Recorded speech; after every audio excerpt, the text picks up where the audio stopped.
In this video, we'll explore an exercise that I have created to get comfortable with all 12 minor keys in a much more enjoyable way compared to scales or other somehow boring methods. We're using the jazz standard Autumn Leaves, specifically the first section of the piece.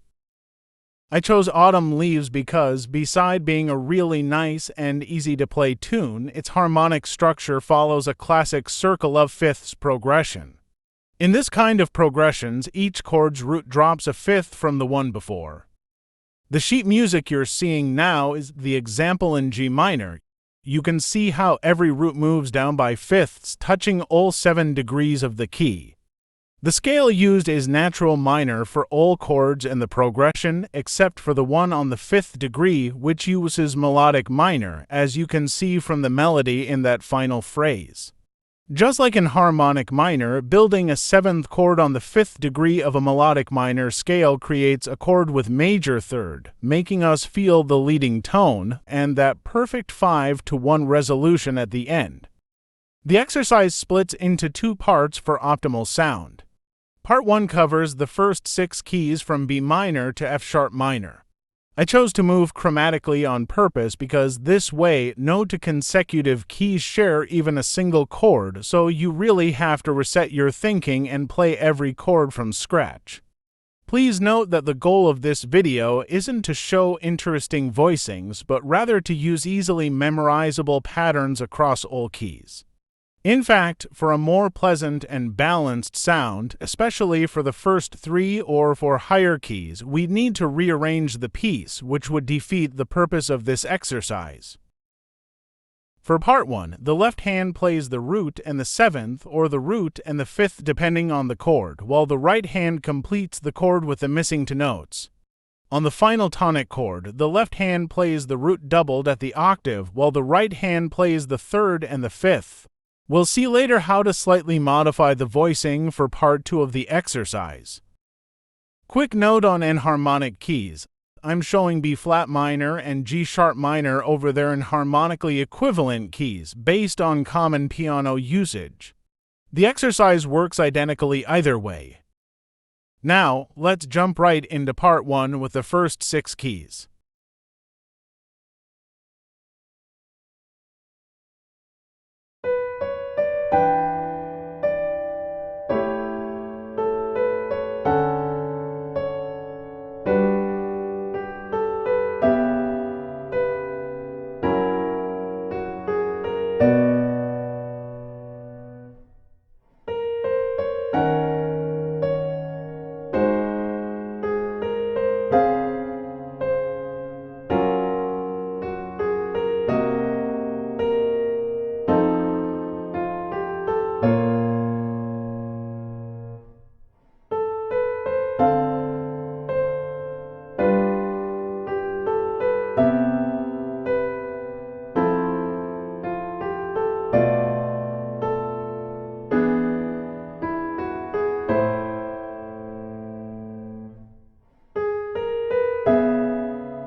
Now that we've covered the first 6 keys from B minor to F sharp minor, we're ready for part 2 of the exercise. As previewed, for the lower 6 keys from F minor to C minor, we'll use a slightly different voicing. In fact, if we keep part 1's voicing, we easily get a too muddy sound, especially when the left hand plays the 1/7 shell. Here in the video, we see the example in E minor, which is, by the way, the key where Autumn Leaves appears in the real book. Now, when playing chords on the 4th, 3rd, and 2nd degrees, we move the 7th to the right hand, which plays a 3-note rootless chord, while the left hand plays just the root. For all other degrees, the voicing stays the same as part 1. Of course, feel free to experiment with different voicings. Note that, as in part 1, for enharmonic keys I selected the one more common in keyboard repertoire, here E-flat minor over D-sharp minor, although both have 6 accidentals. We're now ready to play through the remaining 6 keys, starting with F minor.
I hope you enjoyed this exercise.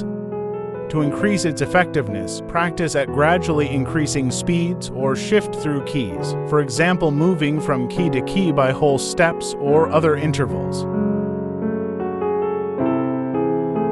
Remember that if you haven't already, you can not only subscribe to the channel and turn on notifications, but also become a member of my community, supporting my work directly while getting exclusive benefits. Please check the membership section for more details.